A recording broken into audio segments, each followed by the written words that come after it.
नमस्कार दोस्तों। तो आपका स्वागत है फिज़िक्स वाले भैया चैनल में। तो आज हम इस वीडियो में बहुत ही इम्पॉर्टेंट टॉपिक के बारे में डिस्कशन करना चाहते हैं। वो टॉपिक है projectile motion. Projectile motion different competitive exam हमारे नीट और जेईई में बहुत सारे क्वेश्चन प्रोजेक्टाइल मोशन से पूछे जाते हैं। इस वीडियो में हम लोग एक एक कॉन्सेप्ट में जाएंगे प्रोजेक्टाइल मोशन के, और जो भी नीट और जेईई में क्वेश्चंस आए हैं उनका डिस्कशन करेंगे। अगर आपको किसी भी प्रॉब्लम में डाउट हो या फिर किसी भी कॉन्सेप्ट में समझने में थोड़ी सी दिक्कत हो रही हो तो मुझे कमेंट सेक्शन में ज़रूर बताइएगा। तो आइए चालू करते हैं प्रोजेक्टाइल मोशन। प्रोजेक्टाइल मोशन, तो प्रोजेक्टाइल मोशन क्या होता है? तो projectile motion is nothing but the combination of two motion. क्या मतलब है? प्रोजेक्टाइल मोशन कुछ भी नहीं है, कॉम्बिनेशन है दो मोशन का। दो मोशन का मतलब जो हम लोग पिछला पढ़ के आए हैं, दो मोशन मतलब एक होता है हॉरिजॉन्टल मोशन, एक पढ़ के आए हम लोग vertical motion. Horizontal motion straight line motion HM, vertical motion जो हम लोग की motion under due to gravity वाला जो मोशन होगा, जो वर्टिकली अपवर्ड हम लोग बॉल फेंकते हैं, वो वर्टिकल मोशन कहा जाएगा। तो वो स्ट्रेट। तो इन दोनों मोशन को अगर कंबाइंड करें तो प्रोजेक्टाइल मोशन कहते हैं। आइए एक एग्जांपल के तौर पे मैं आपको दिखाता हूं। अगर मैं इस स्लेट को, ये एक मेरे पास टुकड़ा है, अगर मैं इसको एक ग्राउंड कंसीडर करूं, इसमें बॉल में सीधे फेंकूं, इसमें बॉल में सीधे जाने दूं, तो ये कौन सा मोशन बेटा हुआ? ये हॉरिजॉन्टल मोशन का, क्योंकि ये स्ट्रेट लाइन मोशन है। देखिए सीधे ही जा रहा। अगर मैं इसी बॉल को उछालूं ऊपर की तरफ, तो ये कौन सा मोशन हुआ? मेरा वर्टिकल मोशन हुआ। ये कौन सा मोशन हुआ? मेरा वर्टिकल मोशन हुआ। अगर मैं इसी बॉल को हॉरिजॉन्टल मोशन भी कराऊं और वर्टिकल मोशन भी कराऊं, अगर मैं इसको हॉरिजॉन्टल मोशन भी कराऊं और वर्टिकल मोशन भी कराऊं, तो ये मोशन कंबाइंड करके कुछ ऐसा मोशन देंगे। ये मोशन कंबाइंड करके कुछ ऐसा मोशन देंगे। हम लोग इसी मोशन को प्रोजेक्टाइल मोशन कहते हैं।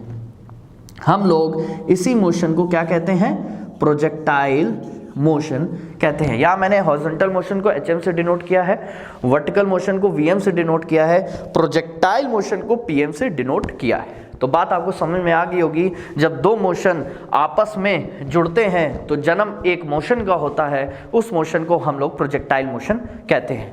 तो प्रोजेक्टाइल मोशन क्या है? कॉम्बिनेशन है हॉरिजॉन्टल और वर्टिकल मोशन का। हॉरिजॉन्टल और वर्टिकल मोशन का। हॉरिजॉन्टल मोशन सीधे चलता रहता है। वर्टिकल मोशन में क्या होता है? जब आप बॉल फेंकते हो तो एक समय के बाद नीचे आ जाती है। अगर आप ग्राउंड में जाओ, बॉल को फेंको ऊपर की तरफ, तो वो एक अपने हाईएस्ट पॉइंट पे जाके वो नीचे आना चालू कर देती है, फिर से ग्राउंड पे आ जाती है। तो इन्हीं दोनों की मोशन की स्टडी को हम लोग प्रोजेक्टाइल मोशन कहते हैं। तो आइए देखते हैं कि अब प्रोजेक्टाइल मोशन में कौन कौन सी टर्मिनोलॉजीज हम लोग यूज करते। तो प्रोजेक्टाइल मोशन कॉम्बिनेशन था हॉरिजॉन्टल मोशन का एंड वर्टिकल मोशन का। तो हॉरिजॉन्टल मोशन से रिलेटेड टर्म्स क्या क्या है? हॉरिजॉन्टल मोशन से रिलेटेड उसका डिस्प्लेसमेंट, जो कि हम लोग S नीचे x एक्सिस से रिप्रेजेंट करेंगे हॉरिजॉन्टल मोशन को।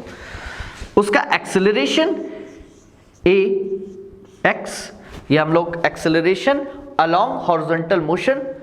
उसकी इनिशियल वेलोसिटी UX, उसकी फाइनल वेलोसिटी VX। ऐसे ही हम लोग वर्टिकल मोशन में भी रिप्रेजेंटेशन देंगे अलोंग Y एक्सिस। तो उसकी जो डिस्प्लेसमेंट SY, उसका जो एक्सेलरेशन AY, उसकी जो इनिशियल वेलोसिटी UY, उसकी जो फाइनल वेलोसिटी VY। तो हम लोग ये टर्मिनोलॉजीज, ये हम लोग अलोंग एक्सेलरेशन, क्योंकि प्रोजेक्टाइल मोशन हम लोग का कॉम्बिनेशन है किसका? हॉरिजॉन्टल और वर्टिकल मोशन का, इसीलिए हम लोग दोनों मोशन को कंसीडर करेंगे प्रोजेक्टाइल मोशन में। तो आपको दोनों चीजों को देखना पड़ेगा, एक एक दोनों चीजों को देखोगे तभी आप प्रोजेक्टाइल मोशन के बारे में कुछ बता पाओगे। तो आइए अब देखते हैं कि इनमें इक्वेशंस कैसे लगेंगे। इक्वेशंस हुई कुछ नहीं, हम लोग की जो first straight line motion equation होती है वो हम लोग लगा के देख सकते हैं कैसे लगेगी कि v is equal to u plus a t, तो हम लोग vx is equal to u x plus a x t कर देंगे, sx is equal to u x t plus half a x t square कर देंगे। ऐसे ही third जो इक्वेशन है vx square is equal to u x square plus 2ax into s x, ये कर देंगे। मतलब हम लोग हॉरिजॉन्टल मोशन पे इक्वेशन हॉरिजॉन्टल पे सब लगेंगी, इंटरचेंज ना करिएगा, कंफ्यूजन ना रखिएगा पहले ही से, इसीलिए मैं बता दे रहा हूं। ऐसे ही अगर मैं देखा जाए तो वी वाई जो होगा वो क्या होगा, u y plus a y t, okay. ऐसे ही एस वाई क्या होगा, u y t plus half a y t square. ऐसे ही लास्ट में जो हम लोगों का वी वाई स्क्वायर होगा वो u y square plus 2ay into s y होगा। तो ये इक्वेशंस हम लोगों को प्रोजेक्टाइल मोशन में अलग अलग लगा के इन दोनों को कंबाइंड करके प्रोजेक्टाइल मोशन के लिए हम लोगों को चीजें लानी पड़ेंगी। इसको नोट कर लीजिएगा, वीडियो को पॉज करके नोट कर लीजिएगा। आइए अब देखते हैं क्या क्या टर्म्स आगे हम लोगों को प्रोजेक्टाइल मोशन में जरूरत पड़ती है।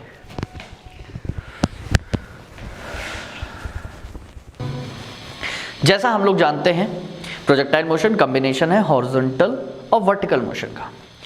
तो let us take an example, कुछ चीजें आपको बतानी है प्रोजेक्टाइल मोशन में कि मैं गया एक ग्राउंड में, मैंने एक बॉल ली और मैंने उसको थीटा से फेंका विद हॉरिजॉन्टल।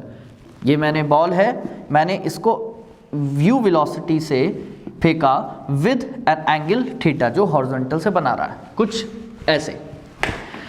तो इस बॉल ने एक प्रोजेक्टाइल मोशन किया, इस बॉल ने एक प्रोजेक्टाइल मोशन किया, लेकिन अनजाने में मैंने इस बॉल को दो वेलोसिटीज प्रोवाइड कर दी।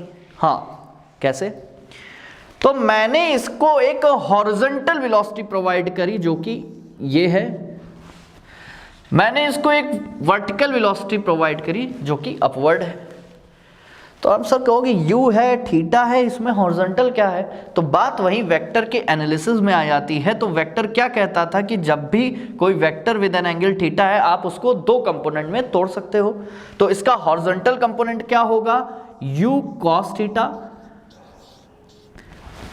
है ना। इसका वर्टिकल कंपोनेंट क्या होगा, यू साइन थीटा। यानी कि मैंने इसी बॉल को एक इस तरफ वेलोसिटी दे दी u cos थीटा, एक अपवर्ड दे दी u sin थीटा। यानी कि बॉल के पास ये भी वेलोसिटी है, वो सीधे भी जाएगी लेकिन साथ ही साथ ऊपर भी जाती रहेगी, साथ ही साथ ऊपर भी जाती रहेगी। मतलब ये बॉल यहां जाएगी, फिर यहां, फिर यहां, फिर ग्राउंड में। तो अगर मैं इसकी ट्रैजेक्टरी देखूं तो ये बॉल का मोशन ये होगा, यहां यहां यहां यहां यहां। तो u cos थीटा से सीधे u sin थीटा से ऊपर। तो बात इंपॉर्टेंट ये है कि इसके पास हॉरिजॉन्टल वेलोसिटी आपको u cos थीटा है। अगर हम लोग, बहुत इंपॉर्टेंट बात है ध्यान से सुनिएगा, अगर हम लोग एयर फ्रिक्शन फोर्स या फिर ड्रैग फोर्स निगलेक्ट कर देते हैं तो जो प्रोजेक्टाइल है उसके पास हॉरिजॉन्टल एक्सेलरेशन, हॉरिजॉन्टल एक्सेलरेशन वो क्या होगा, 0 होगा। ax से क्यों डिनोट किया, क्योंकि ax हम लोग ने हॉरिजॉन्टल में सब x माने थे अलोंग दी x एक्सिस, तो ax यहाँ 0 होगा। एक्सेलरेशन 0 होने का मतलब फोर्स उसमें 0 होने का मतलब उसमें वेलोसिटी जो है वो क्या है, कांस्टेंट है। तो through out the projectile motion हम लोग की जो हॉरिजॉन्टल वेलोसिटी है u cos थीटा वो कांस्टेंट होगी।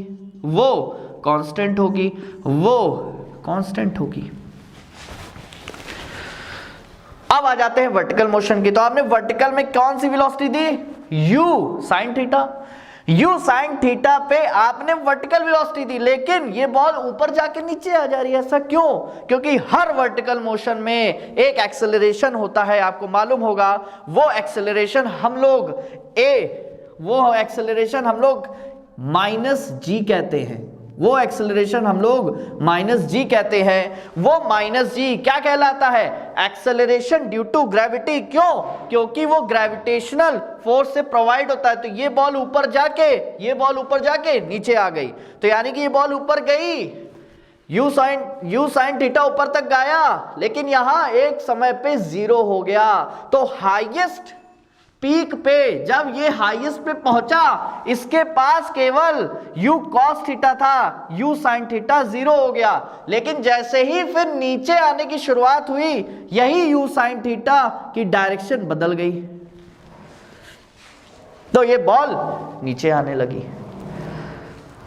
ठीक बात। तो आपके पास यहां ux जो है वो क्या है, u cos थीटा, ax क्या है वो 0 है, ay क्या है यहाँ माइनस जी, और जो uy है वो क्या है, u sin थीटा, जो कि हम लोगों ने हॉरिजॉन्टल मोशन वर्टिकल मोशन में बदल दिया। तो this is the most important concept जो आपको पूरे प्रोजेक्टाइल में ध्यान रखना पड़ेगा। तो आइए अब हम लोग शुरुआत करते हैं फर्स्ट पार्ट के प्रोजेक्टाइल की, time of flight of the projectile. आइए देखते हैं।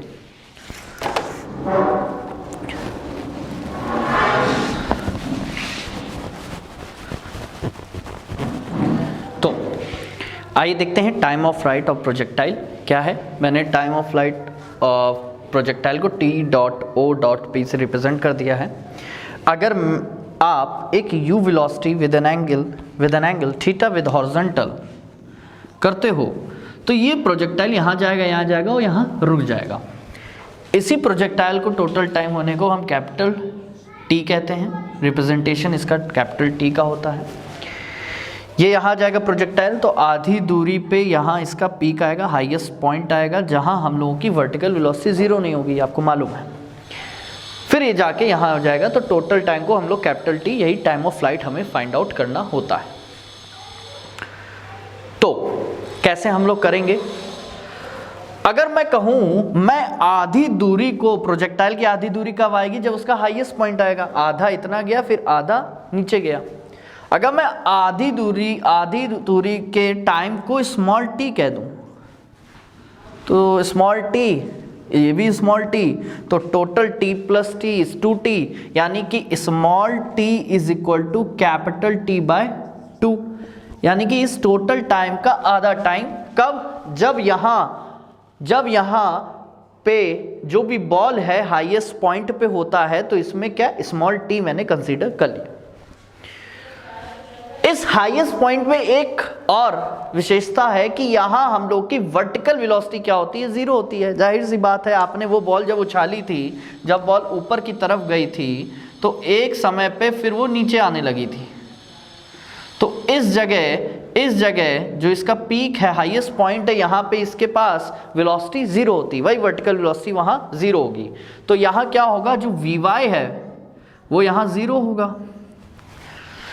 तो मैं क्या करूंगा, अगर मैं Vy is equal to equation Vy is equal to Uy plus Ay t में Vy को अगर मैं यहां 0 पुट करूं, Uy हमें पता है u sin थीटा, और Ay क्या होता है अभी आपको मालूम है, Ay is the minus g into small t। तो यहां से अगर मैं t निकालूं, तो u sin थीटा उधर जाएगा तो ये हमारा टी, स्मॉल टी क्या आ जाएगा बच्चों, u sine theta by g. तो इसको टाइम कितना लगा, u साइन थीटा बाय जी, कहां जाने में, हाफ प्रोजेक्टाइल, जब उसका हाईएस्ट पॉइंट आया तो उसको u sine theta by g time लगा। तो टोटल प्रोजेक्टाइल होने में कितना लगेगा, तो भैया t को मल्टीप्लाई कर दीजिए 2 से, जब हम लोग t को मल्टीप्लाई कर देंगे 2 से तो इसका क्या आ जाएगा, हमें टोटल टाइम मिल जाएगा। क्या मिल जाएगा, टोटल टाइम। तो t is equal to 2 small t, और हम लोग ने t फाइंड आउट कर लिया है u sine theta by g, तो t into u sine theta by g। तो यहां इस प्लानिंग के साथ आपको capital T, that's a time of flight of the whole projectile motion, वो आपको मिल जाएगा 2u sine theta by g। ये आप लोग डायरेक्ट भी यूज कर सकते हो और समझना भी बहुत आसान है। केवल हम लोग ने वर्टिकल मोशन की वर्टिकल वेलोसिटी का देखा कि वो कहाँ जीरो होती है, उस टाइम को निकाल दिया, आधी दूरी के टाइम को निकाल दिया, फिर पूरे दूरी के टाइम को 2 से मल्टीप्लाई करके हम लोग ने result 2u sine theta by g प्राप्त कर लिया। ठीक है, आपको समझ में आ जाता है। अब हम लोग maximum height achieve by the projectile देखते हैं, जिसको हम लोग एच मैक्स भी कहते हैं। आई हाँ जी दोस्तों, तो अब हम लोग बात करते हैं maximum height achieve by the projectile motion. तो अगर मैं एक बॉल को with velocity u with angle theta with horizontal फेंकता हूं तो ये कौन सा मोशन करती है, प्रोजेक्टाइल मोशन करती है। तो प्रोजेक्टाइल मोशन करती है तो इस हम लोग को क्या निकालना है, इसकी मैक्सिमम हाइट निकालनी है फ्रॉम द ग्राउंड, यानी कि मैं इसको एच मैक्स से डिनोट करता हूं। तो ये मुझे निकालना है। आपको मालूम है कि ये u थीटा के साथ एसोसिएटेड है, यानी कि इसके 2 कंपोनेंट हैं, एक हो जाएगा u cos थीटा और एक जस्ट परपेंडिकुलर होगा, वो क्या होगा, u sin थीटा। तो बात अगर इस बॉल की है वर्टिकल मोशन में, ये बॉल जाती है ऊपर, फिर ये यहाँ रुक के फिर नीचे आ जाती है। ऐसे ही केस हम लोग का प्रोजेक्टाइल में, एक प्रोजेक्टाइल ऊपर जाएगा लेकिन एक पॉइंट पे रुक जाएगा, यानी कि एट एच मैक्स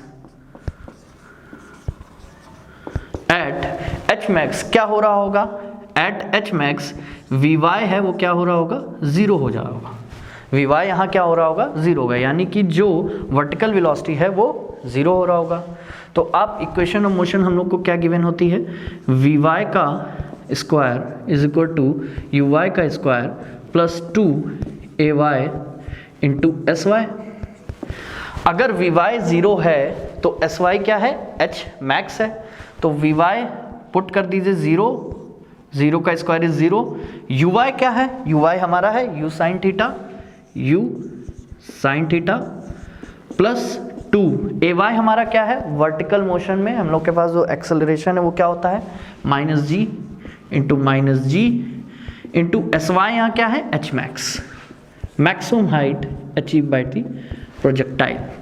तो अगर मैं इसको वहाँ ले जाऊँ, ये माइनस का है प्लस हो जाएगा, तो h मैक्स हमारे पास क्या हो जाएगा बच्चों, h मैक्स जो आएगा वो आ जाएगा ये स्क्वायर होगा u साइन थीटा का whole of square upon 2g। तो maximum height achieve by the projectile is u sine theta का whole of square upon 2g। तो कोई भी प्रोजेक्टाइल जो हम लोग का ये बेसिक प्रोजेक्टाइल है, इस प्रोजेक्टाइल में जो मैक्सिमम हाइट अचीव होगी उस बॉल से ग्राउंड के रिस्पेक्ट में, वो क्या होगा, u साइन स्क्वायर थीटा का whole of square upon 2g। तो चलिए अब देखते हैं, हम लोग निकालते हैं रेंज ऑफ प्रोजेक्टाइल, मतलब हॉरिजॉन्टल डिस्टेंस कितनी प्रोजेक्टाइल ने कवर करी अपने मोशन में। तो आइए वो हम लोग देखते हैं।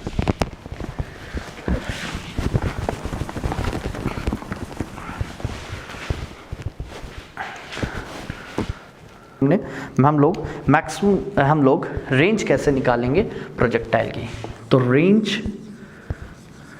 ऑफ प्रोजेक्टाइल मोशन क्या होता है? एक प्रोजेक्टाइल अगर आप बॉल को u वेलोसिटी से फेंक रहे हो with angle theta with horizontal, तो ये मोशन है कुछ ऐसा होगा। तो इसने कितनी हॉरिजॉन्टल डिस्टेंस कवर करी, that's denoted by r is the horizontal range or the range of projectile motion. Range of projectile motion. तो इसको निकालने के लिए फिर से अगर मैं कहूँ तो ये क्या होता है, u sin थीटा, और ये हॉरिजॉन्टल वेलोसिटी क्या होती है, u cos थीटा। तो जाहिर सी बात है जो सीधे वेलोसिटी है u cos थीटा, यही रेंज हमारी कवर कर रही है क्योंकि एक कांस्टेंट वेलोसिटी है। तो रेंज डिस्टेंस वाला फॉर्मूला हम लोग निकाल सकते हैं। तो range r distance is equal to u cos theta into time, total time उसको वहाँ तक वहाँ पहुँचने में कितना लगा। और आप अब ये जानते हैं कि हम लोगों ने time of flight equal to 2u sin theta by g, ये वैल्यू हम लोग यहाँ पुट कर देंगे तो हमारे पास क्या आ जाएगा, u cos theta into 2u sin theta by g। तो ये जो हम लोग के पास फॉर्मूला होगा वो रेंज का होगा।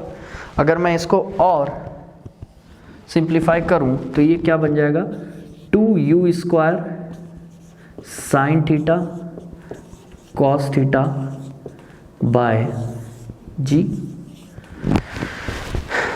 2u square sine theta cos theta g, and 2 sine theta cos theta is sine 2 theta. अगर ट्रिग्नोमेट्री की ये फॉर्मूला होता है 2 sine theta cos theta is sine 2 theta, वो पुट के आप रेंज का फॉर्मूला बता सकते हो।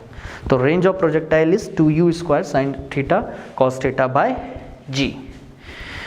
तो हम लोग ने चीज़ें निकाल ली हैं। हम लोग ने सबसे पहले टाइम पीरियड निकाला, टाइम ऑफ फ्लाइट निकाला, फिर उसके बाद मैक्सिमम हाइट निकाली और रेंज ऑफ प्रोजेक्टाइल हम लोगों ने यहाँ निकाल लिया। अब नेक्स्ट वीडियो में हम लोग इसके क्वेश्चंस देखेंगे कि किस तरह के क्वेश्चंस प्रोजेक्टाइल के हम लोग के कंपटीशन एग्ज़ाम में पूछे जाते हैं। कोई डाउट होगा अगर आपको इस पूरे वीडियो में तो आप प्लीज़ कमेंट सेक्शन में ज़रूर बताइएगा।